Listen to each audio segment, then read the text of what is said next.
Ambassador Zyloth stood atop the cold concrete slab, his scaled head cradled wearily in his hands as he gazed up at the latest monument to human engineering excess. Before him towered a colossal gun, a strange and unsettling contraption sitting incongruously amongst the lush gardens and gleaming cities of the human colony world. "Why?" the exasperated Eridani diplomat asked, his voice strained. "Just, why?" The human engineers proudly arrayed before him grinned, teeth flashing in the bright sunlight. The leader of the group, a tall woman with fiery red hair drawn back in a tight bun, stepped forward. "Why not?" she replied simply, gesturing expansively at the looming weapon. Zyloth sighed, the sound rasping through his needle-like teeth. Under normal circumstances, this would have been a routine inspection of the planet's defenses, ensuring the targeting systems and failsafes were all up to Galactic Council code. But there was nothing routine about this gun or the humans who built it. He allowed the eager engineers to lead him on a grudging tour around the gargantuan structure. They pointed proudly at the elaborate mechanical loading arm cobbled together from starship assembly parts, demonstrating with unsettling glee how it could clear a jammed breach. At the gleaming barrel, painstakingly manufactured to withstand the firing of shell after gargantuan shell, each packed with enough explosives to level a city block. At every ridiculous, over-engineered feature, Zyloth asked variations on a single question: why? And at each incredulous query, the humans merely grinned and proclaimed, "Why not?" Finally, they reached the firing platform, the huge concrete pad absorbing the shock and recoil of the mighty gun. The red-haired leader turned to Zyloth, her eyes alight with an almost manic energy, and held out a small remote control, a large red button glowing in its center. "Care to do the honors, Ambassador?" She smiled wickedly. "If you tell me you don't want to see this baby in action, I'll look you in your beady little eyes and call you a liar." Zyloth groaned, hesitating for just a moment before reaching out to take the control. His scaled finger hovered over the bright button as he looked to the engineers, their faces eager. He sighed one last time. "May the gods save us all from the humans and their big guns," he muttered. Then he pushed the button. The effect was instantaneous and utterly overwhelming. The massive gun roared like an angry god, belching fire and smoke as the first 30-inch shell exploded from the gleaming barrel. The shockwave alone nearly bowled Zyloth over, his knees buckling as the whole earth seemed to shake under the weapon's fury. The platform shuddered violently as the gun slammed backwards on its track a full 30 feet, the catching mechanism straining to absorb the recoil and return the massive bulk to battery. For a full 10 seconds the barrage continued, each tremendous shell slamming into the distant target range with a force that Zyloth could feel in his bones, even from miles away. As quickly as it began, the firing stopped, the sudden silence ringing in the aftermath of the gun's fury. Zyloth found himself on his knees, his hands clasped over his auditory receptors, his whole body trembling. The humans around him were in a state of almost religious ecstasy, whooping and cheering, slapping each other on the backs as they pumped their fists in the air. "Now that's what I call a successful test," the red-haired engineer yelled, snatching the control back from Zyloth's unresisting fingers. "Let's see the Zorblaxians or the Krull match that." Zyloth struggled back to his feet, his legs unsteady.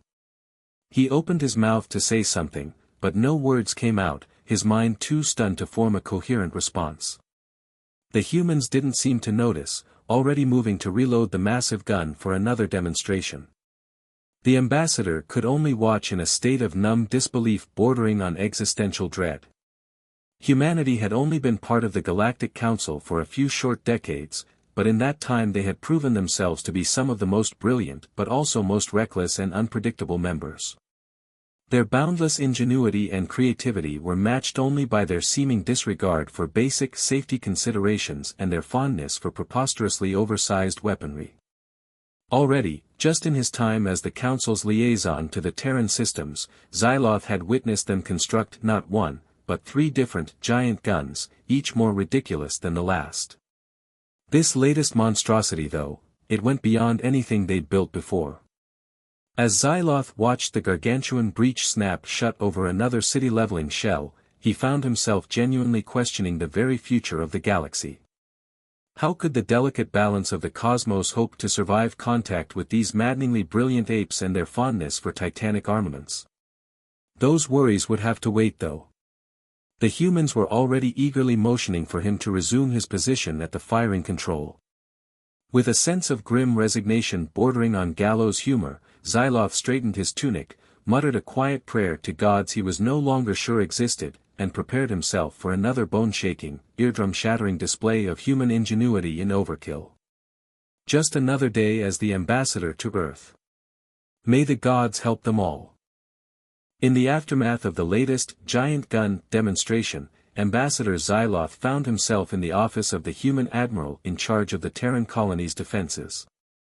The man was tall, even by human standards, his bronze skin weathered by decades in the unforgiving vacuum of space. He stood looking out the wide transplus window that dominated one wall of his office, hands clasped loosely behind his back. "You have to understand, Ambassador," the admiral said, turning to face Zyloth with a wry grin. "For us, for humanity, the urge to build, to create, to push the boundaries of what's possible, it's not just some idle pastime.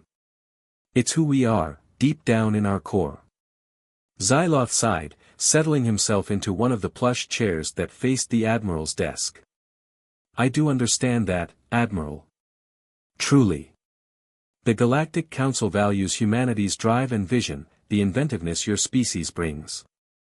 The admiral raised an eyebrow. But, Zyloth continued with an exasperated wave of his hand, "does that admirable human drive really need to be channeled into the creation of preposterously large guns? Surely there are more productive avenues." The admiral laughed, moving to take his own seat behind the desk. "Ah, but where's the fun in that, Ambassador? Where's the challenge?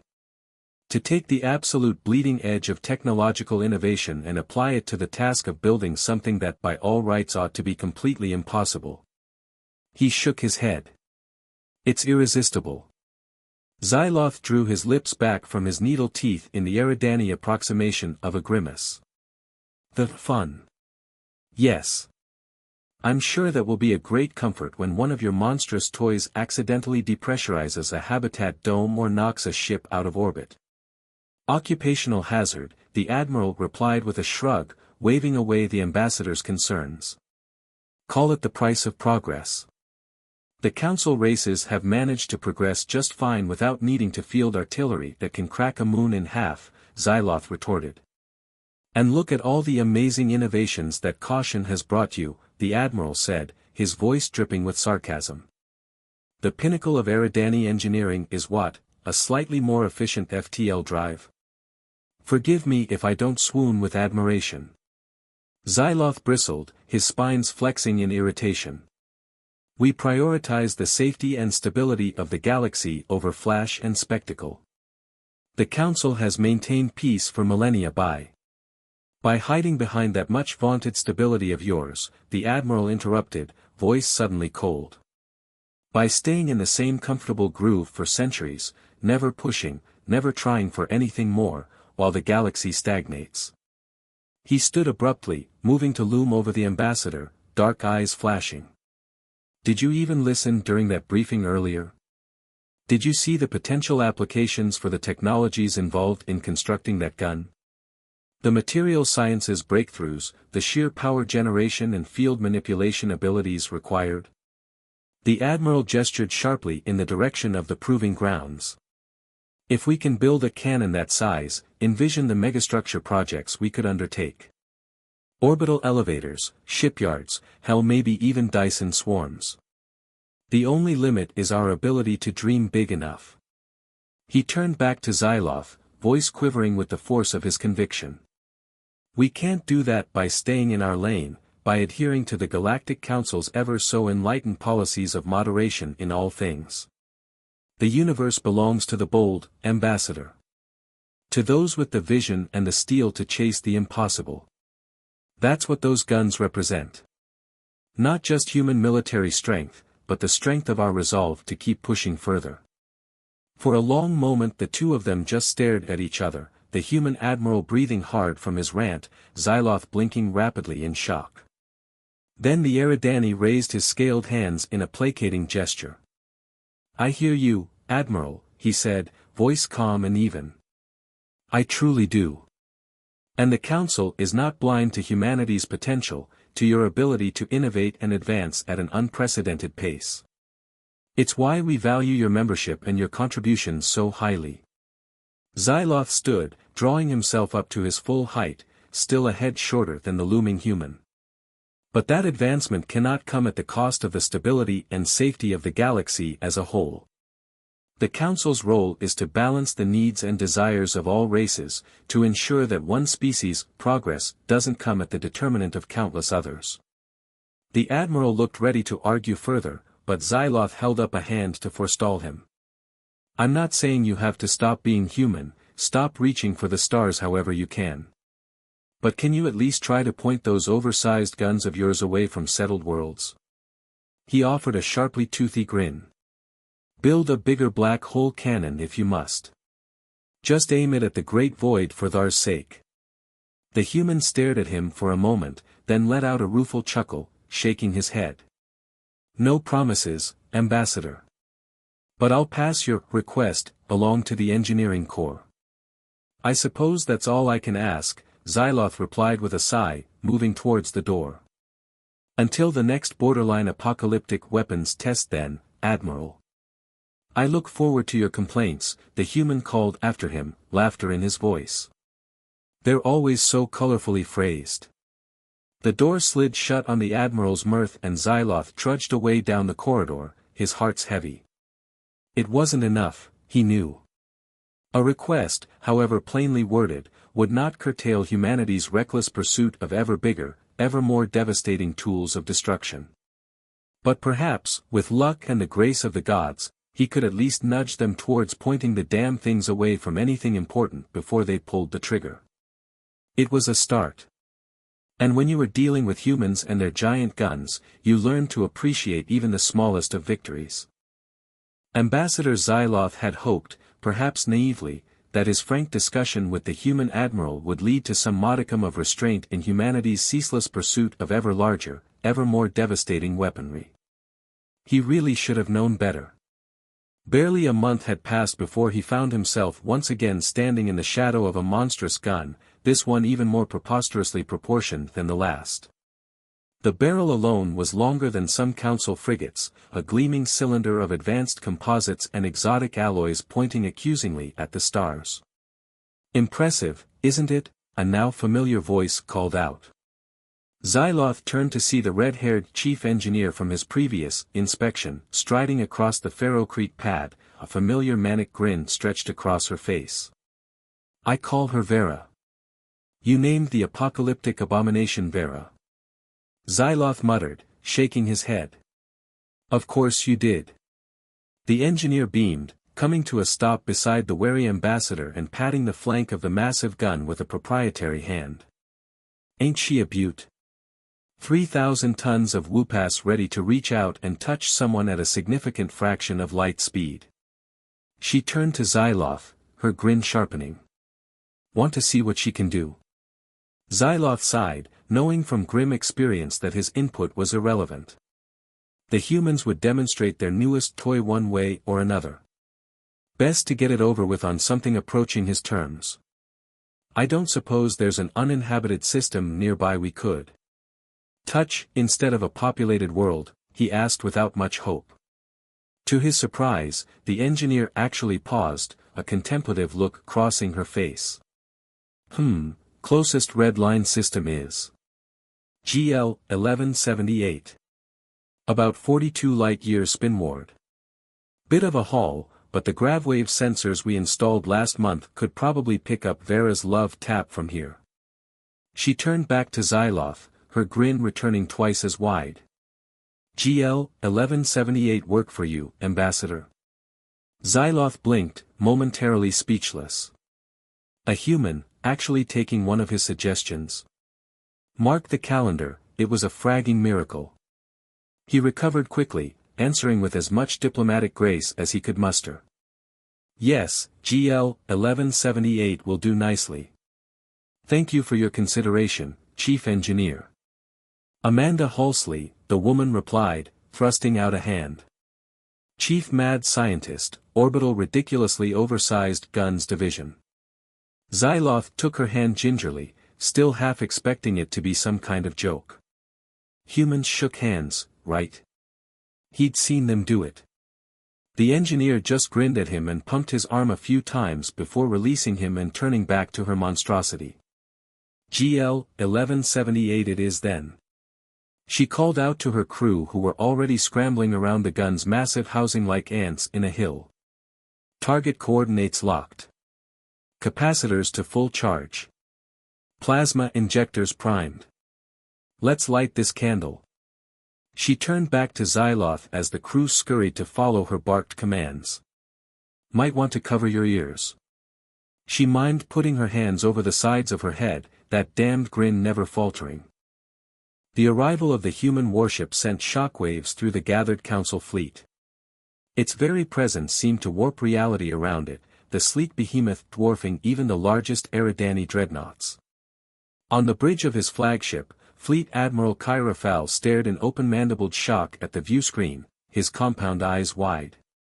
What in the name of the progenitors is that, he hissed, talons clenching on the arms of his command throne. Ambassador Zyloth, standing beside him, could only groan, burying his face in his hands. That, he said, his voice muffled by his palms, is humanity's answer to your distress call. The Admiral turned to stare at him. That thing is their idea of reinforcements? Zyloth spread his hands in a helpless shrug. You know the humans. They never do anything by halves. Kyra Fal turned back to the screen, mandibles working as he took in the sheer scale of the human ship. It was a monster, a mountain of alloy and composites bristling with enough weaponry to glass a planet. And it was moving with a speed and agility that should have been impossible for something so massive, already sliding into formation with the beleaguered council ships. Progenitors have mercy, the Admiral muttered. What do they call that monstrosity? Zyloth sighed. I believe they've christened it the subtle diplomacy. Or possibly the friendship is a warm gun. Human ship names are, not always logical. Kyra Fal shook his head. Humans, he clicked, the word encompassing a universe of exasperation. Any further conversation was interrupted by a harsh buzz from the comm station. Admiral, Ambassador, were being hailed by the human ship. Put it through, Kyra Fal ordered, straightening in his seat. The viewscreen flickered then resolved into an image of the human bridge, a cramped, utilitarian space packed with control stations and busily working crew. And there, front and center, was a familiar figure in an immaculate white uniform. Admiral, Ambassador, the human commander greeted them, inclining her head in a sharp nod. Ellen Hawkins, CO of the TSN Fuck Around and Find Out. Heard you could use a hand. Zyloth couldn't completely suppress a groan at the ship's name. He should have known. The humans never could resist an opportunity for a terrible pun. Kyra Fal, bless him, took it in stride. Captain Hawkins, your arrival is most timely. The rebel forces have us outnumbered and outgunned. Your assistance is greatly appreciated. Hawkins waved a dismissive hand. Thank us after we send these bastards crying back to their mamas. I notice they're hanging back out of our effective range at the moment. What say we remind them why that's a smart move? Admiral Kyra Fal hesitated for only a moment before nodding firmly. Agreed, Captain. Let's show them the error of their ways. Hawkins grinned a shark's grin and turned to bark orders at her crew. The viewscreen blinked out, replaced by the exterior view once more. For a long moment, nothing happened. The rebel ships continued to pour fire into the council lines, the defenders giving as good as they got but slowly, incrementally losing ground. It couldn't last, Zyloth knew. Sheer numbers would tell eventually. Then, with a flash of light that seared even through the viewscreen's filters, the human ship opened up. Every battery, every missile tube, every launch rail erupted in a storm of ordnance and directed energy. The barrage crossed the gap between the fleets in a heartbeat, a tsunami of fire and fury that slammed into the rebel formation with the force of an angry god. Ships shattered and spun away, trailing debris and atomized atmosphere. Smaller craft simply vanished, consumed entirely by the maelstrom. For a few seconds, the very void itself seemed to scream. When it was over, a full third of the enemy fleet was simply gone, shattered into glowing wreckage.